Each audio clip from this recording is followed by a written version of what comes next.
감 넘치네. 주님 주시는 참된 평화가 내 맘속에 넘치네.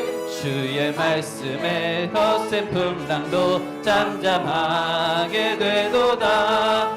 하늘에서 단비 내리고 햇빛 찬란함같이 우리 마음에 성령이 많이 주님 보내심이라.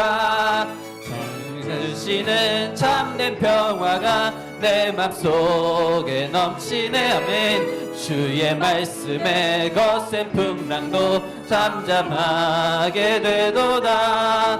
생명신에 넘쳐 흘러서 마른 광야 적시니 의의 열매 무르익어서 주수를 기다리네. 주님 주시는 참된 평화가 내 맘속에 넘치네. 주의 말씀에 거센 풍랑도 잠잠하게 되도다.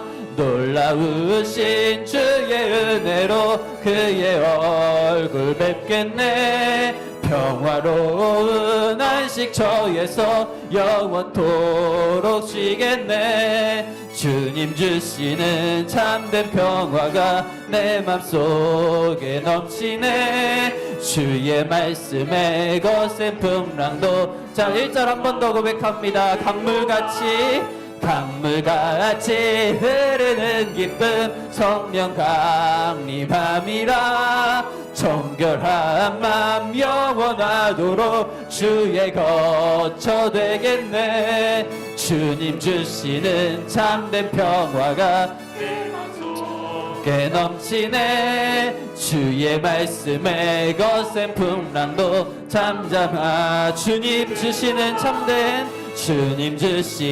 참된 평화가 내 맘속에 넘치네. 주의 말씀에 거센 풍랑도. 자, 한 번 더 고백합니다. 주님 주시는 참된 평화가 내 맘속에 넘치네. 주의 말씀에 거센 풍랑도 잠잠하게 되도다. 아멘. 정말 찬양의 고백처럼 주님 주시는 참된 평화가 우리 마음속에 가득 넘치길 소망합니다. 우리 다음으로 그 사랑 같이 찬양합니다. 우리 아버지의 그 놀라우신 사랑을 우리 입술로 노래로 같이 찬양합니다. 아버지 사랑 내가 노래해. 아버지 사랑 내가 노래해. 아버지 은혜 내가 노래해. 그 사랑 변함없으신 거짓 없으신 성실하신 그 사랑. 상한 갈 때 꺾지 않으시는 꺼져가는 등불 끄지 않는 그 사랑. 변함없으신 거짓 없으신 성실하신 그 사랑.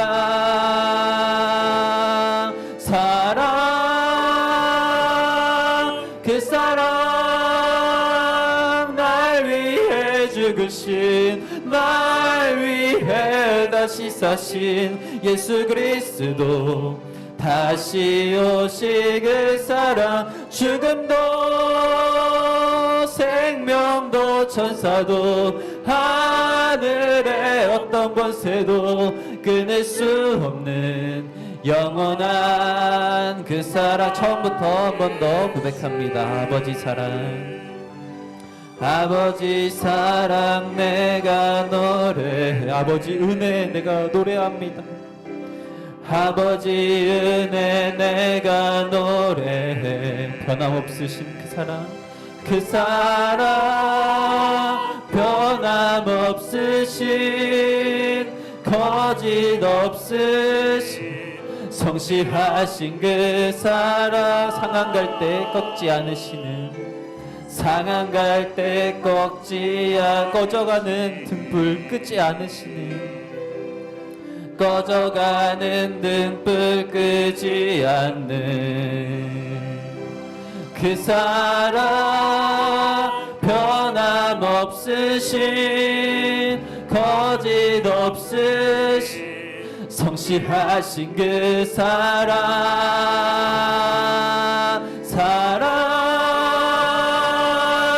그 사랑 날 위해 죽으신 날 위해 다시 사신 예수 그리스도 다시 오실 그 사랑 죽음도 생명도 천사도 하늘의 어떤 권세도 끊을 수 없는 영원한 그 사랑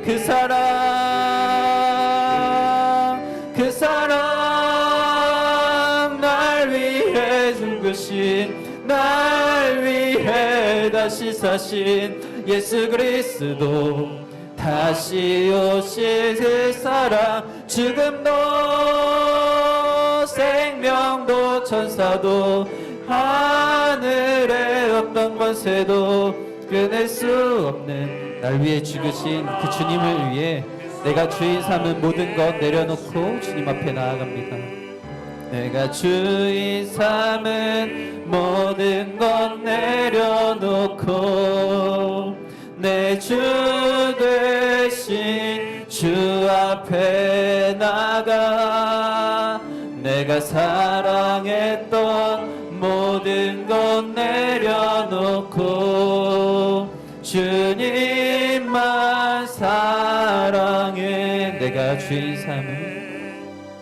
내가 주인 삼은 모든 것 내려놓고 내 주 대신 주 앞에 나가 내가 사랑했던 모든 것 내려놓고 주님만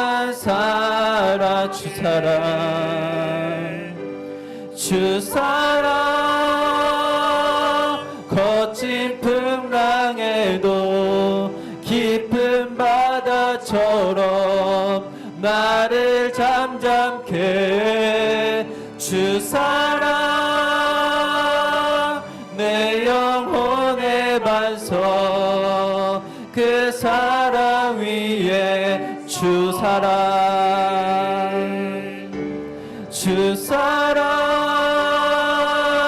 거친 풍랑에도 깊은 바다처럼 나를 잠잠케 해. 주 사랑 내 영혼의 반석 놀라우신 그 사랑을 찬양합니다. 주 사랑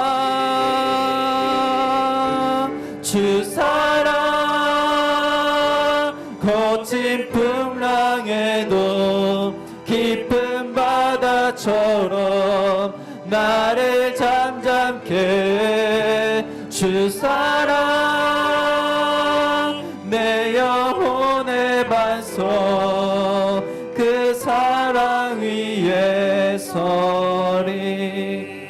우리 시간 예배를 위해서 같이 기도하기 소망합니다. 우리 찬양의 고백처럼 날 위해 죽으시고 다시 사신 그 놀라우신 사랑을 우리가 주님 찬양하며 나아갑니다. 예배하며 나아갑니다. 아버지, 이 예배 시간 주님의 그 놀라우신 사랑을 우리가 다시 한번 알게 하여 주시고 느끼게 하여 주시고 정말 우리가 전심으로 주님 앞에 찬양하며 예배하며 나아갈 수 있는 우리가 되게 하여 주시옵소서. 예배를 위하여 주실 은혜를 위하여 주여 한번 무릎 짓고 기도하며 나아갑니다. 주여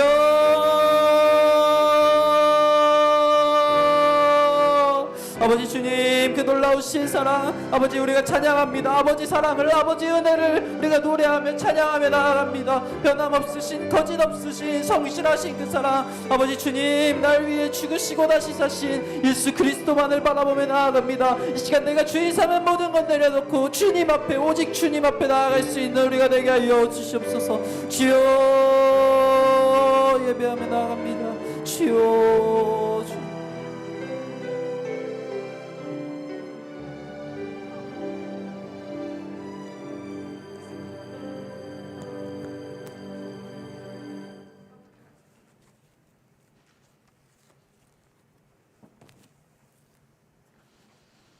자비와 긍휼이 무한하시고 은혜와 사랑의 근원이시며 원천이신 하나님 아버지, 저희에게 귀한 생명과 건강을 주셔서 2월 첫째 주 샬롬 예배에 참여케 하시오니 참으로 감사를 드립니다. 하나님께서는 한없는 은혜와 끝없는 사랑을 저희에게 항상 어디서나 부어주시건만 저희들은 그 크신 은혜와 사랑을 입으로는 한다고 하면서도 아버지 뜻대로 말씀대로 살아가지 못하고 있음을 고백합니다.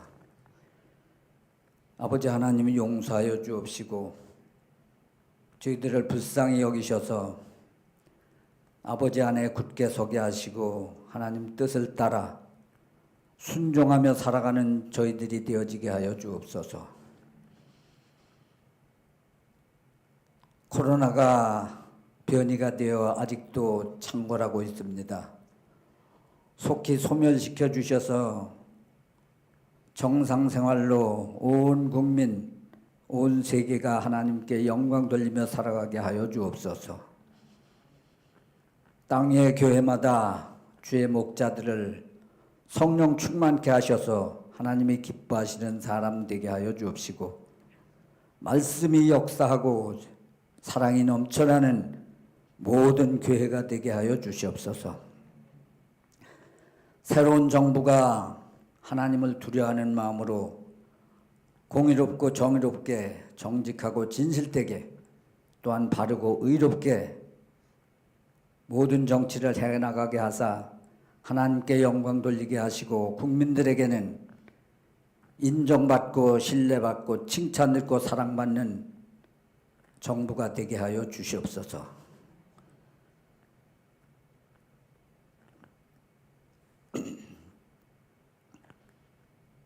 아버지 하나님,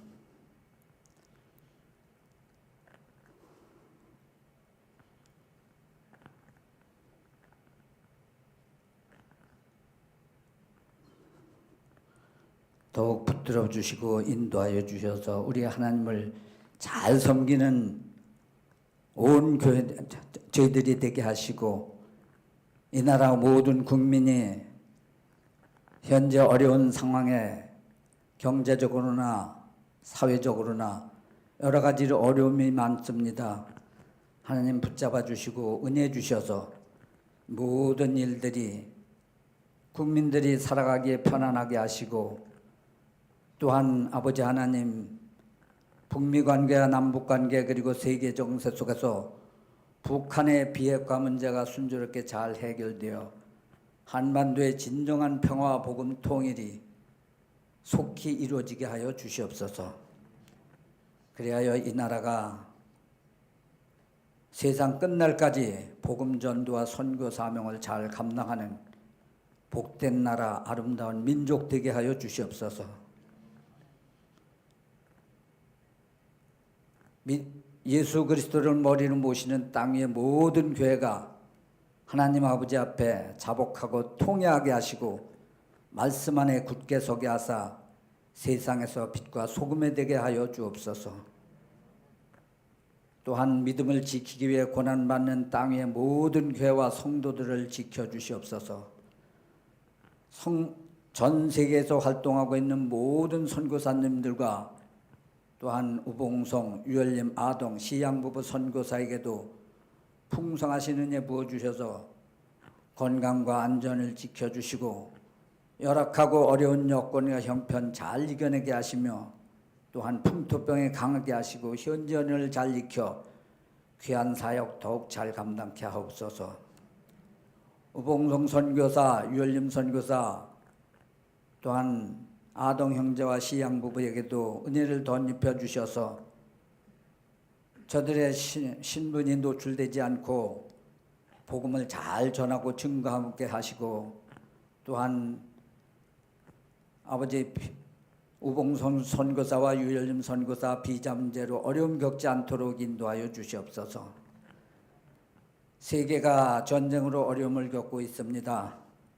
우크라이나와 러시아의 전쟁이 속히 끝나게 하사 두 나라의 국민들이 열심히 하나님을 찾아 회개의 물결과 영적 부흥이 일어나 서로 돕고 협력하는 관계로 나아가게 하시고, 그 어려움으로 말미암아 또한 많은 나라들이 고통을 겪고 있습니다.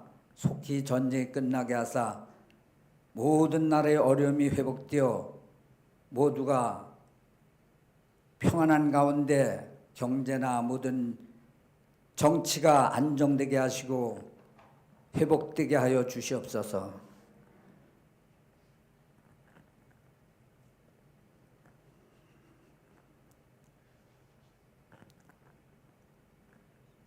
아버지, 저희 교회를 사랑하사 오늘까지 지켜주시고 보호하시고 인도하여 주심에 감사를 드립니다. 세우신 목적과 뜻을 순적히 받들어 나가는 아름다운 성산교회 되게 하여 주옵소서. 또한 앞에서 늘 인도하고 이끄시는 담임 목회자와 모든 부교육자에게 하늘의 능력과 지혜를 더하여 주셔서 모든 성도를 말씀으로 바르게 양육하게 하시고 하나님 마음에 합한 주의 종들이 되게 하시며 영육의 강건함과 가정의 평안하고 안정됨과 성령 충만함을 덧입혀 주셔서 인격과 성품이 예수 그리스도를 닮은 목자들 되게 하옵시고, 또한 한 영혼을 천하보다 귀히 보시는 주님의 마음을 품어 영혼 구원의 사명을 충성으로 감당케 하시며 능력 있고 권능 있고 권세 있는 말씀으로 그리스도의 비밀을 늘 선포되고 증거되게 하옵소서. 저희 교회 모든 성도들에게 은혜를 덧입혀 주셔서 영육의 강건함과 가정의 평안함을 덧입혀 주시고, 특별히 몸이 아픈 모든 성도들 깨끗이 치료해 주시되 건강한 몸과 마음으로 속히 회복되어 모두가 함께 하나님께 영광 돌리며 기쁨으로 살아갈 수 있게 하여 주옵소서. 경제적으로 어려운 성도들에게나 회복되게 하여 주시고, 또한 정신적으로 힘든 성도들 붙잡아 주시기를 원하옵니다. 아버지 하나님, 또한 이달에 있을 중고등부와 청년부의 겨울 말씀 축제가 은혜 중에 잘 이루어지게 하사 말씀의 은혜를 통해서 우리 학생들이, 청년들이 온전히 변화되고 새로워져 하나님 나라의 튼튼한 기둥들로 세워질 수 있도록 역사하여 주시고, 수고하시는 사역자, 간사, 교사들에게도 풍성한 은혜를 덧입혀 주시옵소서. 아버지 하나님, 또한 성경 통독을 45주간 또 하려고 하고 있습니다. 이 성경 통독을 통해서 온 교회 모든 성도들이 동참케 하시고, 또한 그 통독을 통해서 하나님을 더 알아가고 하나님의 은혜를 체험하여 주님 앞에 좀 더 다가가는 모든 심령들이 되어지게 하여 주옵소서. 온 교회 모든 성도들이 목사님을 중심으로 하나 되어 한 마음으로 2023년은 힘차게 더 달려가는 믿음의 용사들로 굳건히 세워지게 하여 주시옵소서. 이 시간 전재국 목사님 단에 세우셨사오니 심혈을 기울여 준비하신 말씀 선포될 때에 하나님의 말씀으로 선포되게 하시고, 듣는 저희 모두에게는 마음판에 잘 아로새겨 변화되고 새로워져 주님이 기뻐하시는 삶으로 나아갈 수 있도록 은혜를 덧입혀 주시옵소서. 감사드리며 예수 그리스도 이름으로 기도하옵나이다. 아멘.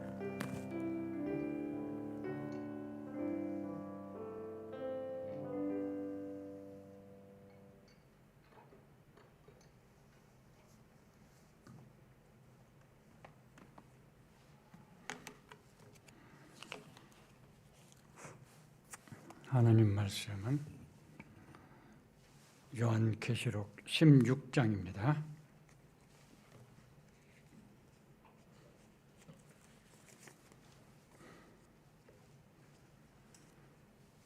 16장 1절부터 끝절까지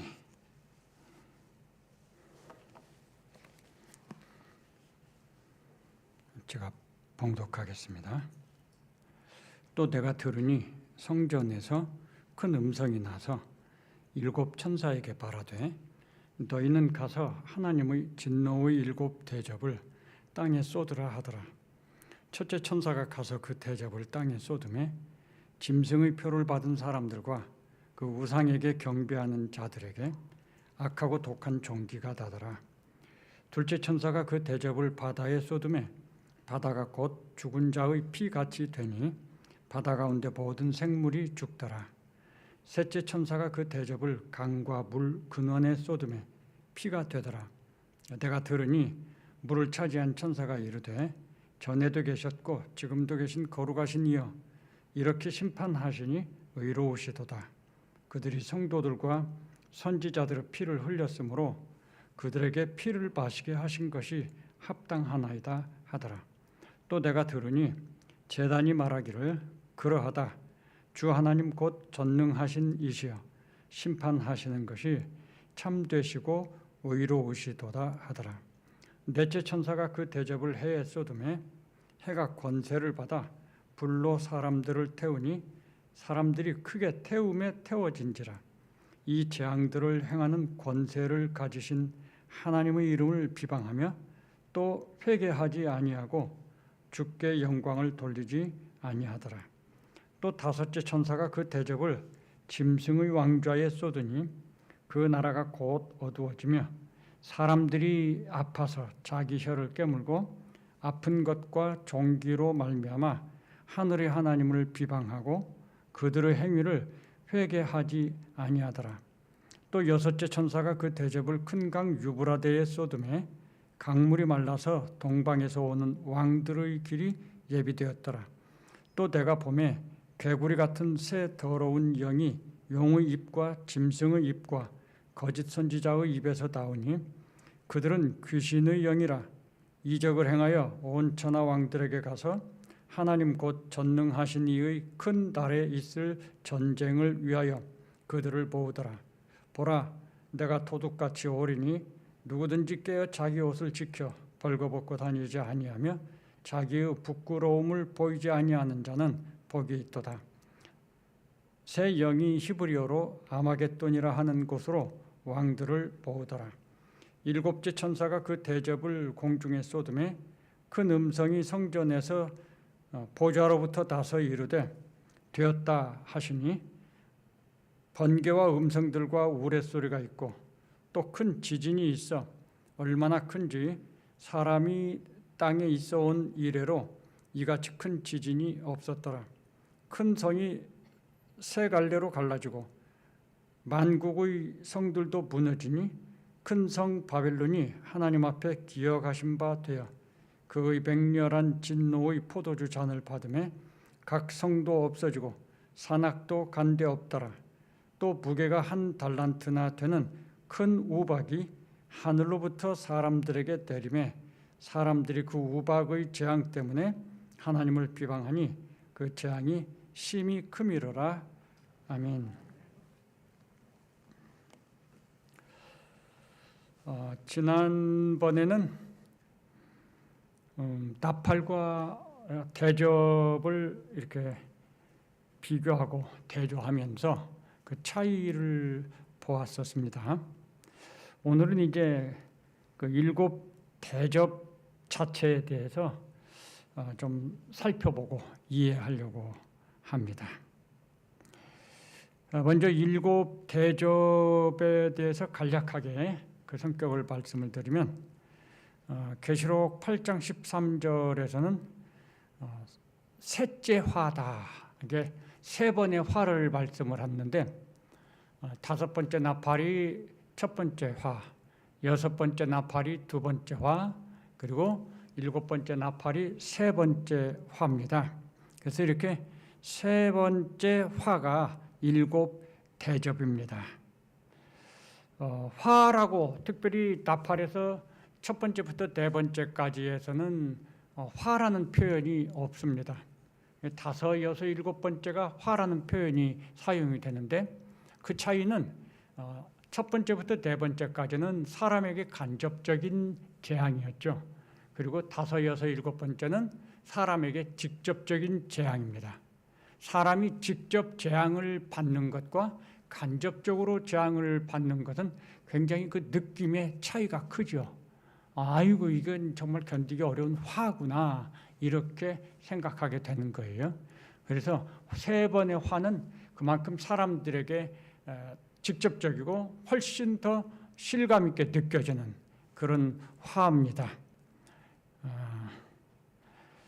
계시록 11장 14절에서는 둘째 화는 지나갔으니 보라 셋째 화가 속히 이르는도다 이렇게 말씀이 되어 있어요.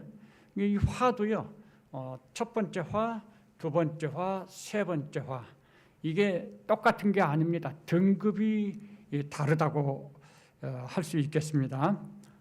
좀 더 그 재앙의 크기가 달라지는 거죠. 그리고 세 번째 화인 일곱 번째 나팔, 즉 일곱 대접은 이건 뭐 비교할 수 없는 그런 재앙입니다. 왜냐하면 앞에는 경고의 재앙이고 일곱 번째는 징벌의 재앙이기 때문에 그렇습니다.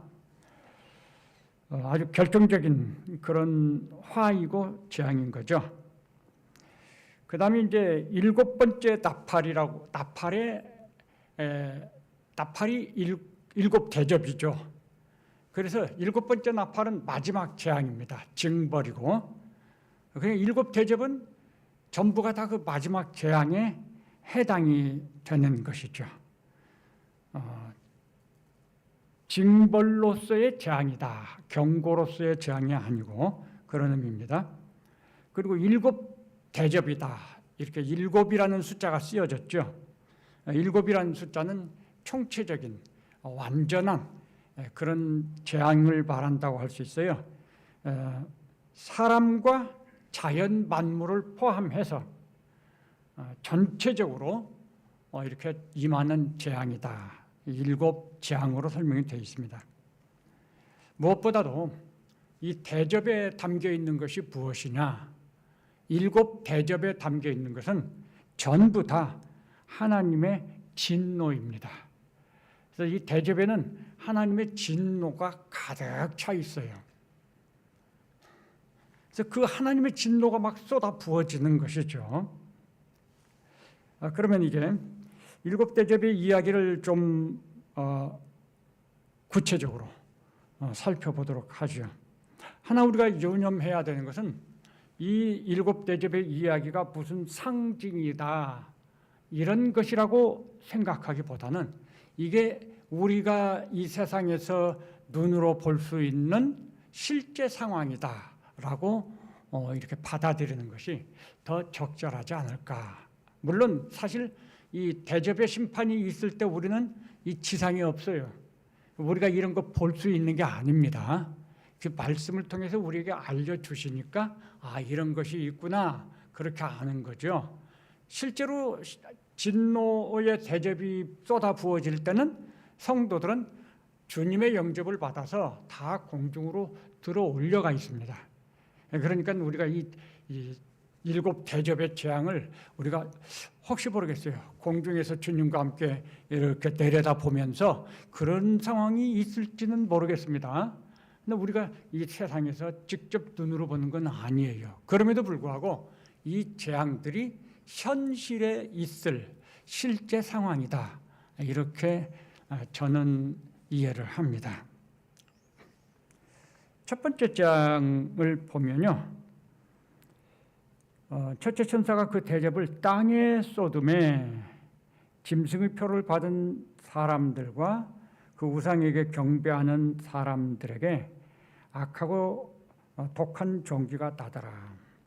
여기서 이렇게 사람들이 구별되어서 설명이 됐으니까 한쪽에는 성도들이 있을 수 있을까? 그런 거 아닙니다. 이 심판, 대접의 심판은 모두 다 성도들이 없는 상황에서 땅에 사는 자들에게 주어지는 건데, 이제 여기서는 짐승의 표를 받은 사람들, 또 우상에게 경배하는 사람들.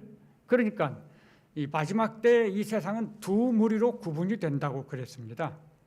그래서 한 무리, 예수님을 믿는 한 무리는 다 주님의 영접을 받지요. 재림하시는 주님의. 땅에 남아있는 한 무리가 누구냐? 그게 이제 여기 있는 것처럼 그 짐승의 표를 받은 사람들, 또 우상에게 경배하는 사람들, 이런 사람들 통칭해서 땅에 사는 사람들, 이렇게 말을 하고 있죠. 첫 번째 대접의 그 징벌은 이런 사람에게 초점이 맞춰져 있어요. 나팔은 처음에는 사람에게 초점이 아니죠.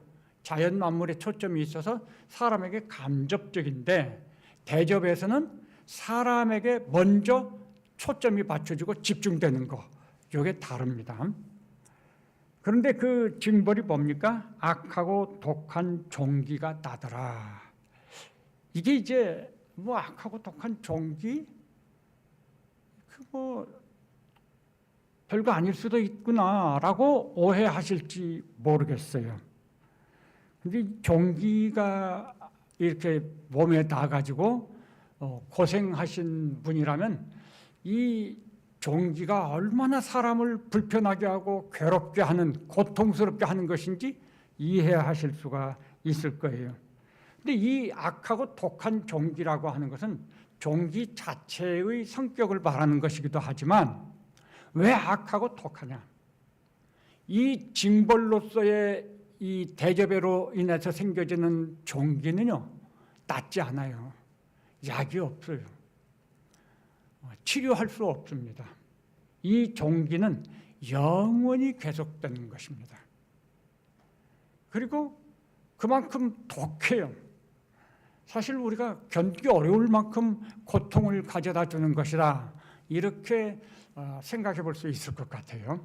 그런 종기가 하루도 아니고 한 달도 아니고 1년도 아니고 10년도 아니고 영원히 우리 몸에 있어가지고 우리를, 이게요, 종기가 그렇게 있으면 앉기도 어렵고 서기도 어렵고 상당히 불편한 거예요. 아프고. 그런 고통을 당한다는 거죠. 상당히 의미 있는 그런 것입니다. 두 번째 대접을 부었어요. 그러니까 이번에는 바다에 부었죠. 처음엔 땅에 부었고 사람들에게 종기가 납니다. 두 번째는 바다에 쏟았습니다. 그러자 바다가 죽은 자의 피같이 됐어요. 그리고 그 결과로 바다 가운데 모든 생물이 죽었다라고 가르쳐요. 여기서 나팔과의 차이점은, 나팔에서는 3분의 1이죠. 그런데 이 징벌에서는 모두 전부예요. 바다 생물이 다 죽어요. 그럼 이게 어떤 상황이냐? 사람에게 지금 고통이 주어졌는데, 바다는 이 땅과 함께 사람에게 공급되는 양식의 보고입니다. 근데 그 양식이 없어진 거예요. 그래서 그냥 우리가 요즘 하는 쉬운 말로 설명을 한다면 이 고통이 1+1이 된 것입니다. 가중된다고 할 수 있겠습니다. 그렇지 않아도 종기로 아주 고통스러운데 먹을 것이 없어요. 얼마나 고통이 클까? 그 영향이 뭐 말할 수 없을 것이다, 이런 생각이 듭니다. 세 번째 대접을, 그 진노를 쏟으니까 이번은 어디냐면 강과 물 근원이죠. 나팔에도 이런 강과 물 근원에 있어요, 그 경고가. 근데 여기서는 이제 강과 물 근원에 하나님의 진노를 쏟아붓죠. 그러니까 모두가 다 피가 됐어요. 여기 강과 물 근원은 뭐죠? 우리가 마시는 물의 생수. 사람은 물을 마시지 않으면 살 수가 없잖아요. 근데 사람이 먹을 양식에도 하나님의 진노가 임하고, 사람이 마실 물도 이게 문제가 생겨서 마실 물이 없는 거예요. 물이 없으면 어떻게 되는 거죠? 물이 메마른 저수지 바닥 같은 거를 보면은 이게 물고기들이 살 수가 없고 바닥은 쩍쩍 갈라지죠. 사람도 물이 없어지면요, 어떤 모습이 될까요? 아마 상상해 보면은 그 갈라진 땅 같은 그런 얼굴, 모습들이 되지 않겠는가. 그런 상상을 해볼 수가 있지 않을까 싶어요. 막 굉장히 몸이 마르고 노화가 오고 막 노쇠한 그런 모습을 상상해 볼 수가 있겠습니다. 그리고 이제 네 번째에 보면은 해에 대접을 쏟는다 그랬어요. 이 해라고 하는 것이 이 나팔에서도 나오죠. 1월 성신에 이렇게 해서 어두워지더라. 근데 거기서는 전부가 아니에요. 근데 여기서는 전부예요. 해에 쏟고 그러면 달이나 별은 남아있지 않느냐? 천만의 말씀이에요. 달이나 별은 발광체가 아니에요. 해의 빛을 받아서 빛을 반사하는 것들이지 달이나 별이 본래적인 발광체는 아닌 거예요. 해가 어두워지면 달이나 별도 마찬가지가 되는 거예요. 그래서 해에 쏟아요. 그러니까 이 해가 권세를 받아서 불로 사람들을 태운다. 지금 땅의 식물, 바다의 생물, 그 다음에 물, 그리고 햇빛. 이 햇빛이 또 사람의 생명을 유지하고 활동하는데 절대적으로 필요한 거잖아요. 그런데 그게 또 이게 사라지는 거죠. 그리고 오히려 이 해가 우리를 해롭게 하는 것이 되죠. 막 화상을 입는 것 같은 거죠. 불로 사람들을 태운다. 우리가 다 화상을 입는다고 생각해 보세요. 손가락 끝에만 살짝 데워도 이게 상당히 고통이 크잖아요.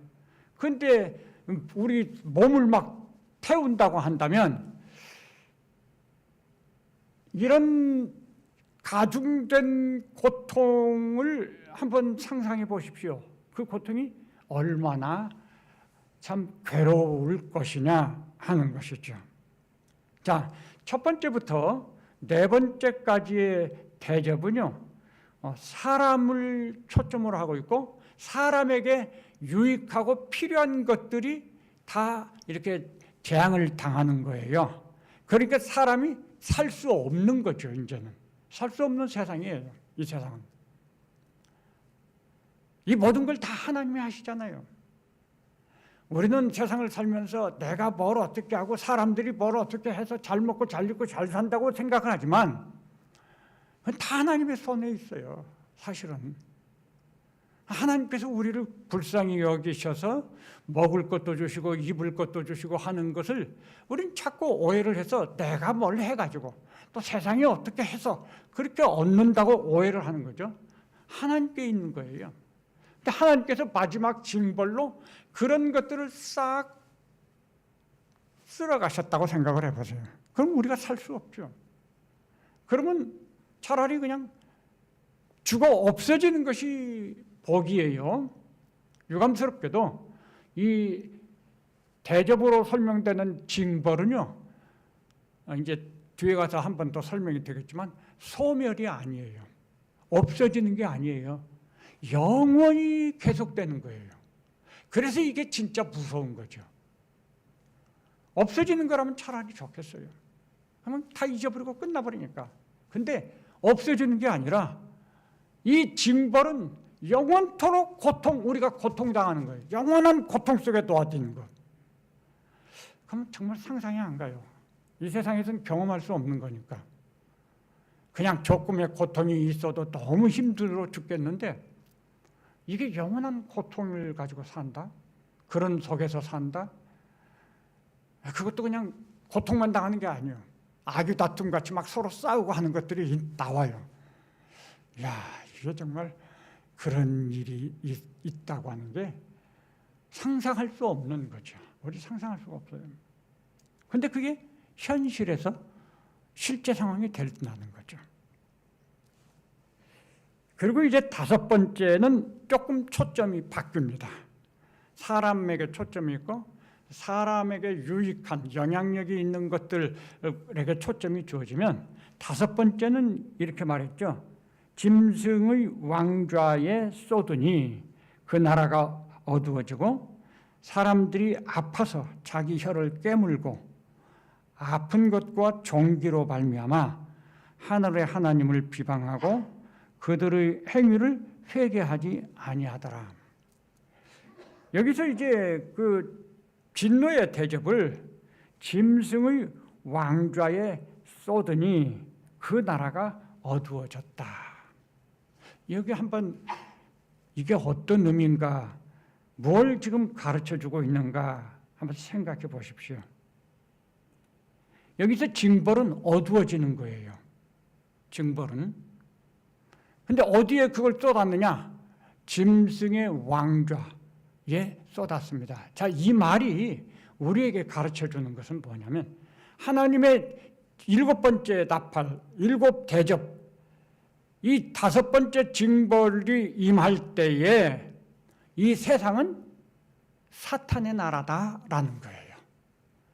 이 세상 나라는요, 전부 사탄의 나라예요. 그때는 그렇게 돼 있어요.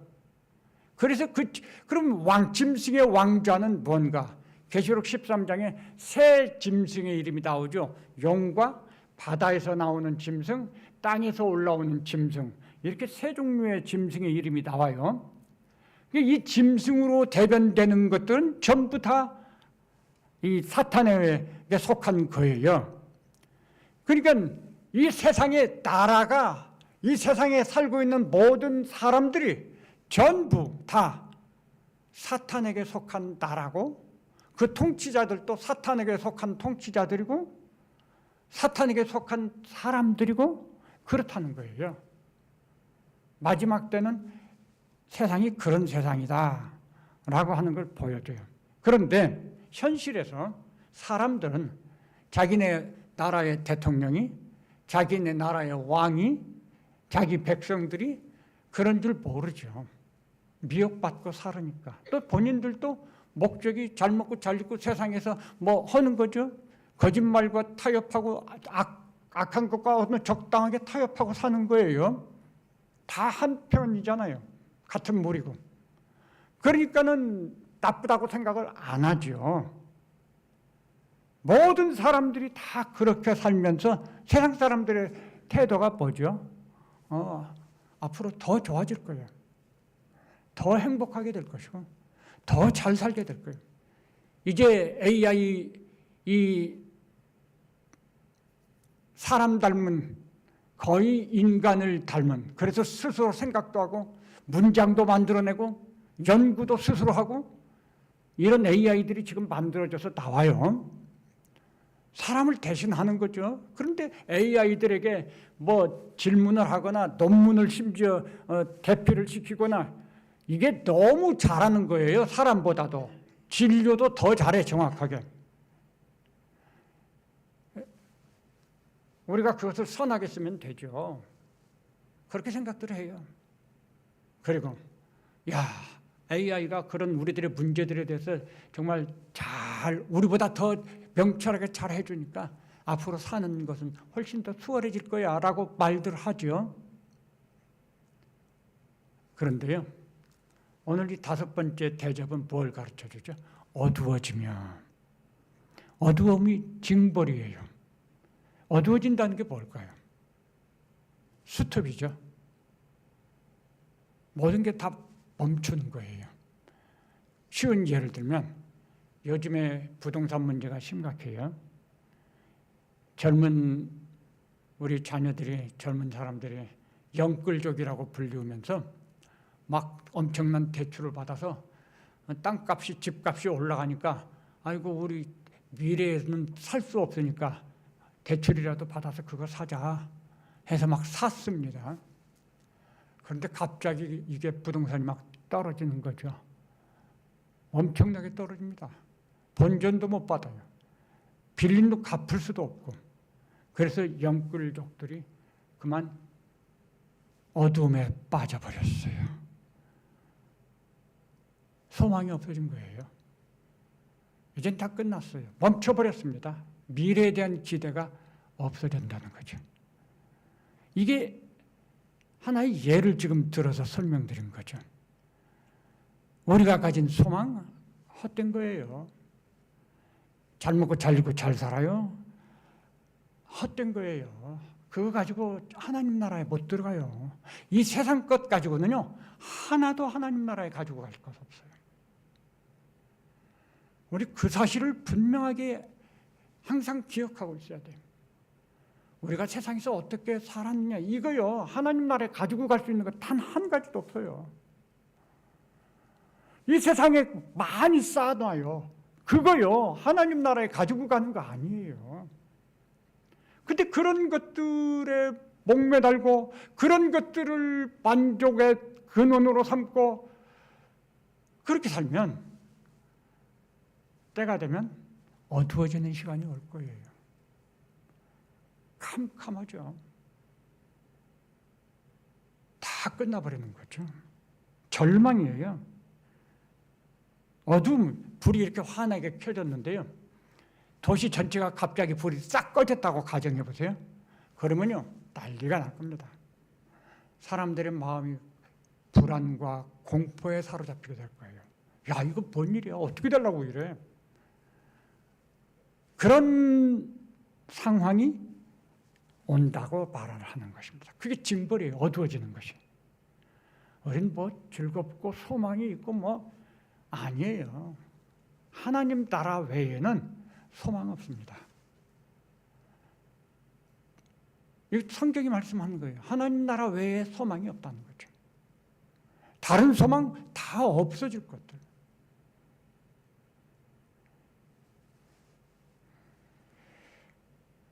자, 이 다섯 번째 잔이 대접이 우리한테 가르쳐주는 걸 정리하면요, 첫째로는 아까 말씀드린 것처럼 이 세상이 사탄의 나라가 되어 있다라는 거죠.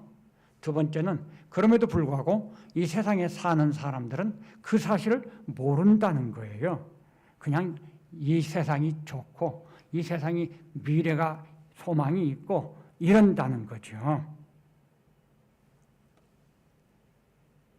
그러나 실제로는 모든 것이 멈추게 됩니다. 소망이 사라지고 그냥 절망이 가득 찰 수밖에 없는 그런 시간이 옵니다. 참 이런 것들을 보면은 도전을 받고 또 깨달음도 있고 할만해요. 그럼에도 불구하고 여기 표현은 사람들이 회개하지 않는다고 그랬죠.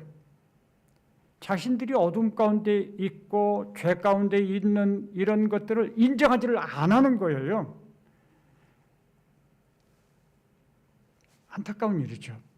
오히려 자기들이 더 잘한다고 생각해요. 의롭다고 생각하고.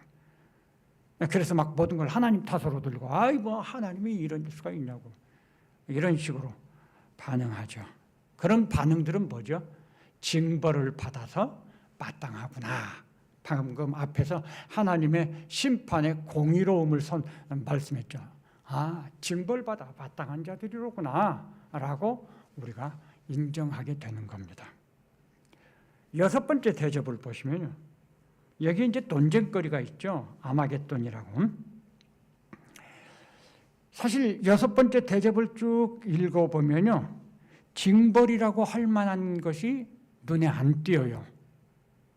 그렇죠? 그냥 여섯 번째 대접 보면은 대접을 쏟으니 유브라데에 쏟으니까 강물이 말라요. 동방에서 오는 그 왕들의 길이 예비됐어요. 이 왕들은 사탄의 쫄병들이잖아요. 예? 그리고 또 13절에서는 새 더러운 영이, 귀신의 영들이 나오죠. 그것들이 이적을 행해서 천하 왕들에게 가서 사람들 속이는 거예요. 나라들을 속이고 왕들을 미혹하고 해서 다 끌어모아요. 아마겟돈이라고 하는 곳으로 모으더라 그랬어요. 자, 여기서 이제 우리들이 봐야 될 것이 있어요. 이 여섯 번째 대접의 초점이 뭘까? 여섯 번째 대접을 통해서 우리에게 보여주시려고 하는 이 징벌이라고 할 만한 게 도대체 뭘까? 어떤 큰 사건이나 이런 게 여기는 안 나타나잖아요. 사건이라고 한다면 그 사탄의 무리들이 다 아마겟돈으로 모인다는 거예요, 지금. 그런데 그것도요, 그 모일 수 있도록 길을 열어주신 분이 하나님이에요. 하나님이 대접을 쏟으니까 물이 말라서 더 길이 준비됐다고 그랬잖아요. 그 하나님이 그렇게 하신 거예요. 꼭 징벌이라고 한다면 물이 마르게 해서 길을 열어놓으신 것이 징벌일 수 있겠다, 이런 생각이 들어요. 근데 그것이 어떻게 징벌이라고 할 수 있나?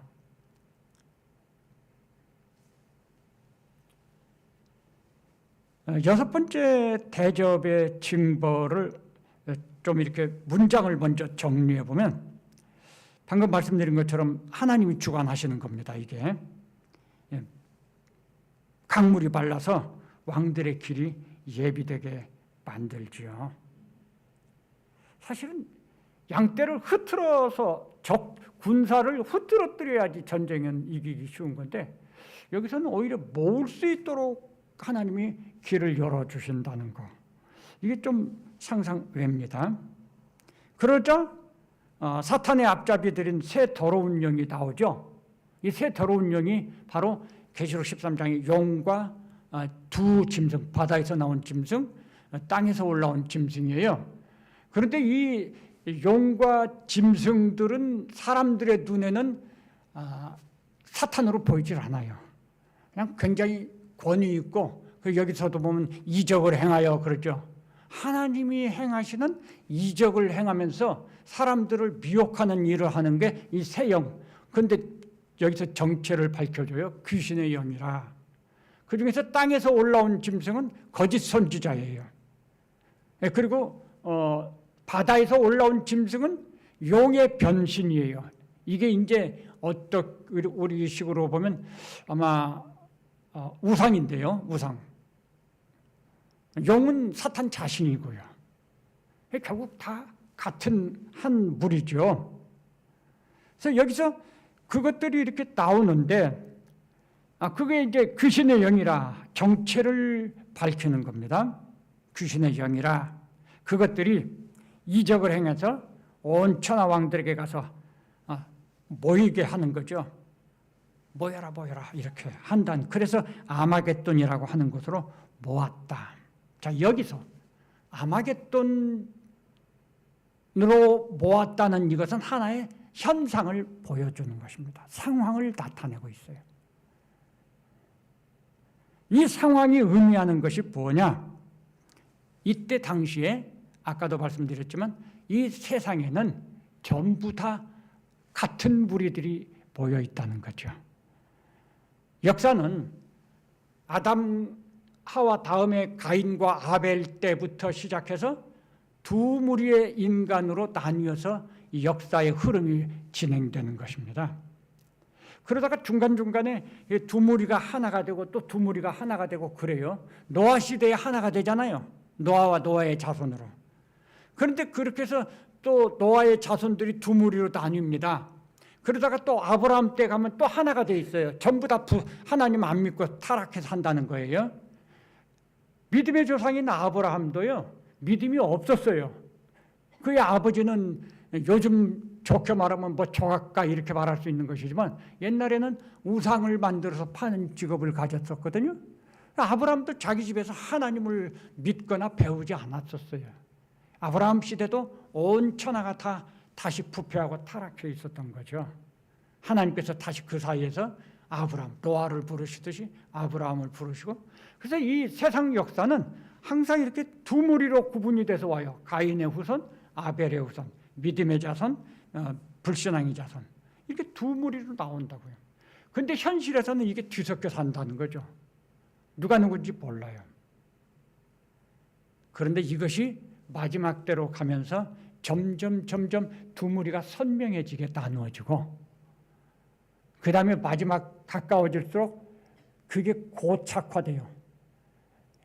하나님께 속한 무리, 사탄에게 속한 무리. 그것은 계시록 11장에는 성전 안에 있는 무리, 성전 밖에 있는 무리. 이게 점점 분명해지고 확고해져요. 그동안에는 섞여 있던 것이 이제는 나뉘어진다는 거죠. 그래서 이 두 무리가 완전히 나누어지면 주님이 재림하시면 성전 안에 있던 무리는 공중으로 주님의 영접을 받고 성전 밖에 있던 무리들은 모두 다 이 대접의 심판을 받는 거예요. 이게 저기 나오는 아마겟돈의 상황이라는 게 그런 상황이라는 거예요. 그럼 왜 뭐냐? 그들의 본질과 정체를 분명하게 드러내게 하는 것이죠. 여기에는, 이 모인 여기에는 성도들은 하나도 없어요. 있을 수가 없어요. 믿음의 사람들은 이 자리에 있을 수 없어요. 그래서 여기 그런 표현이 있어요. 보라, 내가 도둑같이 오리니 누구든지 깨어 자기 옷을 지켜 벌거벗고 다니지 아니하며 자기의 부끄러움을 보이지 아니하는 자는 복이 있도다. 이거를 한마디로 하면 어떤 말일까요? 어둠에 속한 사람들은 어둠에서 살아요. 밤에 속한 사람들이잖아요. 근데 우리 성도들은 낮에와 같이 살자 그랬어요. 로마서에서 바울은. 우리는 하나님 나라를 소망하면서 낮에와 같이 사는 사람, 낮에 옷 벗고 다니는 사람이 있나요? 낮에는 다 이렇게 옷 입고 살잖아요. 여기서 이게 그 말하는 거예요. 우리 이 세상이 이런 세상이지만 우리는 성도들은 낮에와 같이 사는 사람들이 돼야 하는 거예요. 그리고 이제 마지막 때가 되면 그런 낮에와 같이 산 성도들은 다 올라갔고 남아있는 이 세상에 있는 사람들은 다 어둠에 사는 사람들인 거예요. 어둠의 옷을 입고. 지금 그런 상황을 아마겟돈이라고 하는 것으로 모았어요. 다 모았어요. 이 사람들이 그 사람들인 거예요. 다 그런 사람들. 상황, 어떤 시대적인 상황을 설명하고 있는 것입니다. 아마겟돈 전쟁이라는 말은 참 유명한 말이에요. 아마겟돈 전쟁하면 어떤 생각을 합니까? 어떻게 설명을 합니까? 뭐 핵전쟁이 있다든가 뭐 3차 대전이라든가 이런 식으로 설명하는 경우들도 있죠. 아마겟돈, 저희 친구 중에도 잘 믿는 친구가 있는데 어렸을 때 친구가 그 친구는 만나면 아마겟돈 전쟁을 준비해야 돼 그래요. 우리가 준비해야 될 아마겟돈 전쟁이 뭐예요? 왜 그런 말을 합니까? 뭐 3차, 그리고 영화도 아마겟돈이라는 영화가 있죠. 막 엄청난 해일이 일어나서 전 그 장면만 광고 영상에서 보아서 그것밖에 몰라요. 영화를 보지는 않았거든요. 뭐 그런 놀라운 어떤 사건을 연상을 해요. 그래서 우리가 아마겟돈 전쟁이 우리의 삶에서 있어지고 그럼 그때 하면 정말 괴롭고 정말 두렵고 그런 거죠. 천만의 말이에요. 그거 아니에요. 그런 거 없어요. 여기서 아마겟돈 전쟁이라는 말 그렇게 쓰면 안 되는 이유가 여기 성경에 보면요. 왜 이렇게 사탄이 자기의 추종자들을 모으느냐. 여기 14절에 보면요. 이적을 행하여 자, 우리 따라와야지 되는 거야. 우리가 올바라.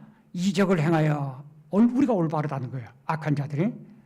그러면서 미혹해가지고 온 천하 왕들에게 가서 천하 왕들을 불러 모으는데 왕들만 오겠어요? 백성들이 다 같이 오는 거예요. 실제 상황에서는.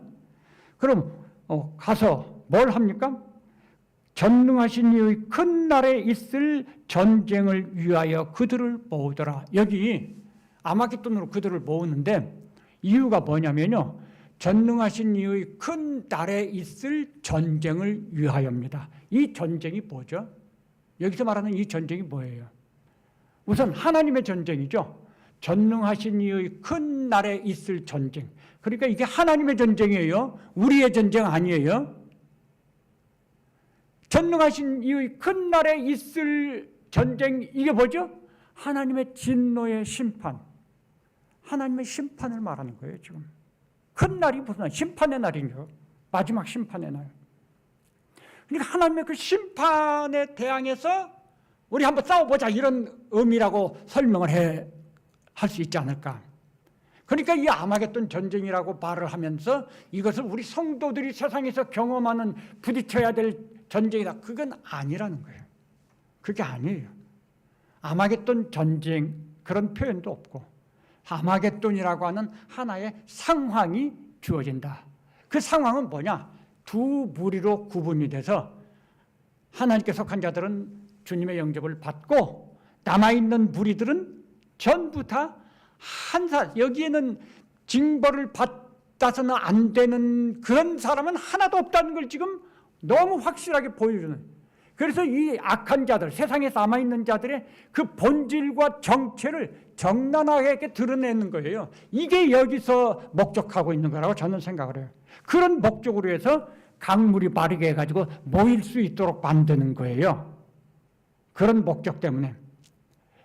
왜 그런 일이 필요하냐? 왜 그런 일이 필요할까요? 어떤 사람들은요, 아니 내가 그렇게 그 사람 위해서 기도하는데 하나님 그 사람 꼭 구원해 주셔야죠. 아니 저 사람은 정말 착한 사람인데 내가 알기에 아니 하나님 어떻게 저런 사람이 참 징벌을 받아야 되는 겁니까?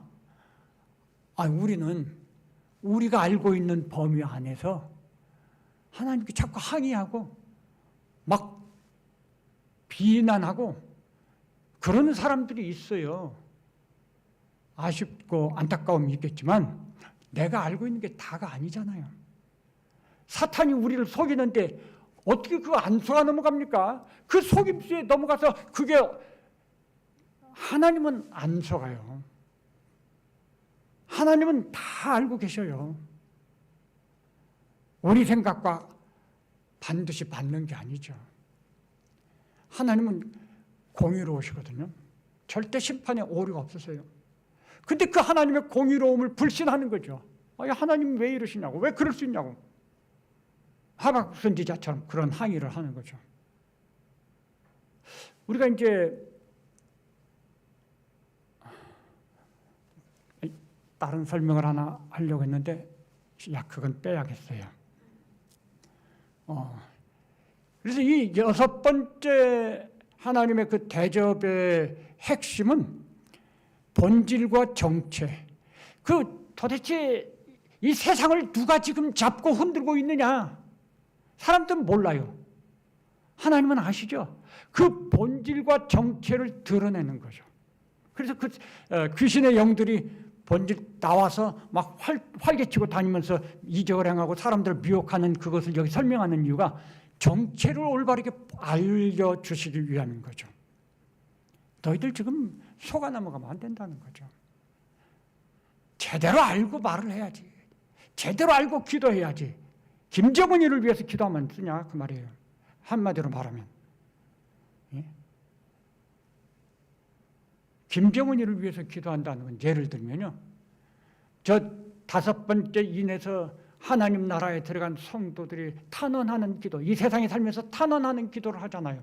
얼마나 핍박이 심하고 얼마나 참 순교의 고통을 당하면서 피 흘리면서 하나님께 탄원해. 근데 성도들을 그렇게 핍박하고 순교하게 한 그 사람을 위해서 하나님 용서해 주세요 기도해요? 그게 말이나 되는 겁니까?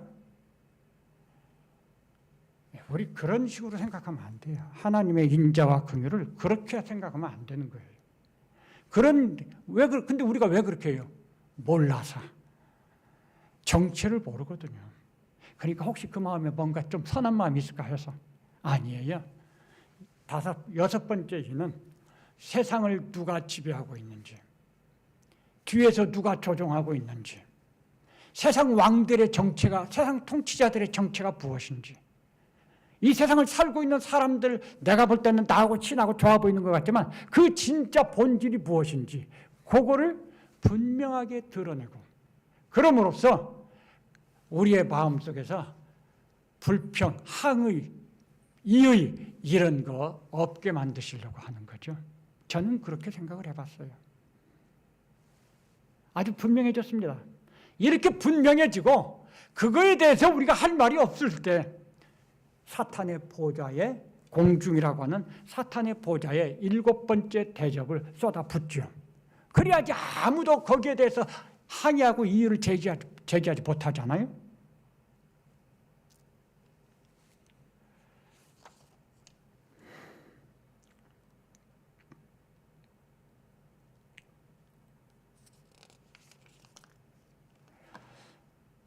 정체를 분명하게 만들고 확실하게 드러나게 하신 후에 사탄의 숨겨진 이 사탄의 보좌는 숨겨져 있거든요.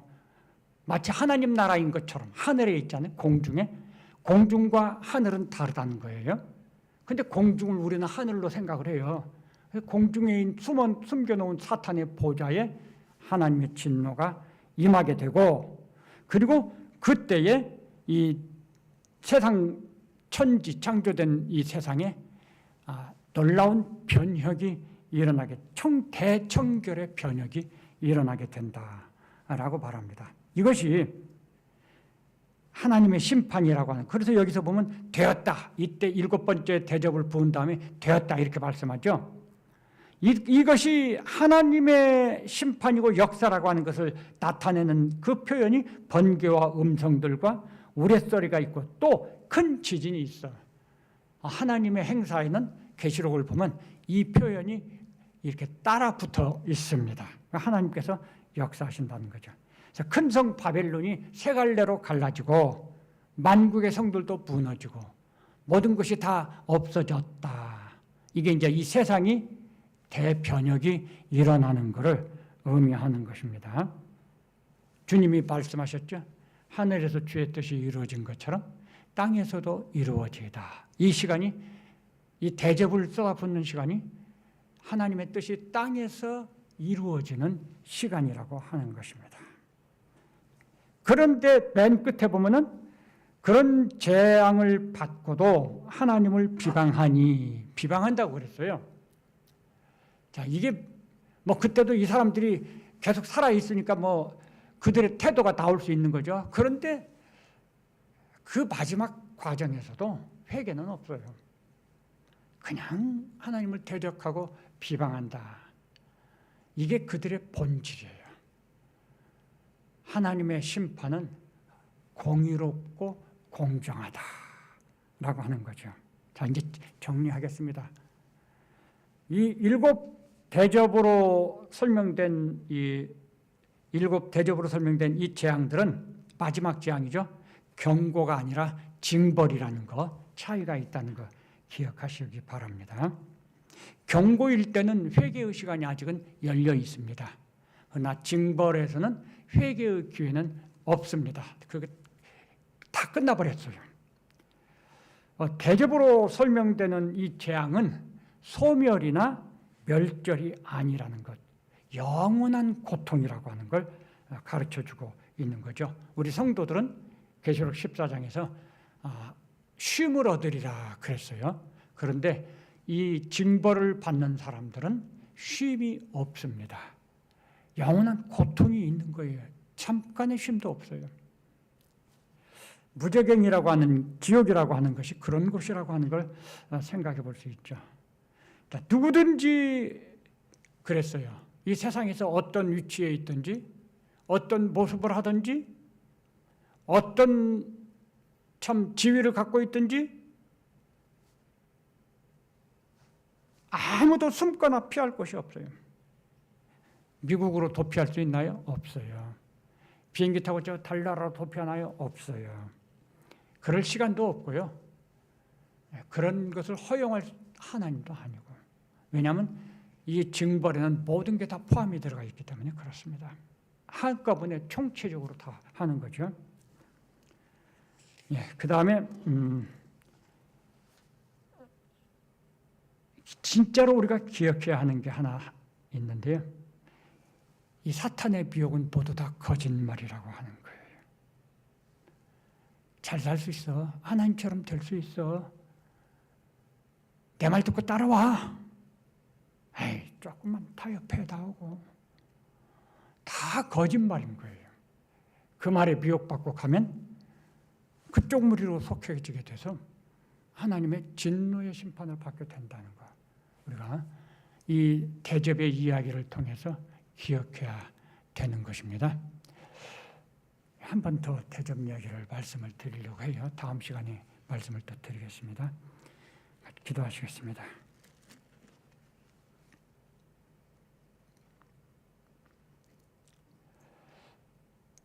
하나님의 진노의 7 대접이 어떠한 것인가 하는 것을 보았습니다. 무엇보다도 하나님의 심판은 공정하고 의롭다고 하는 사실을 다시 한번 확인했습니다.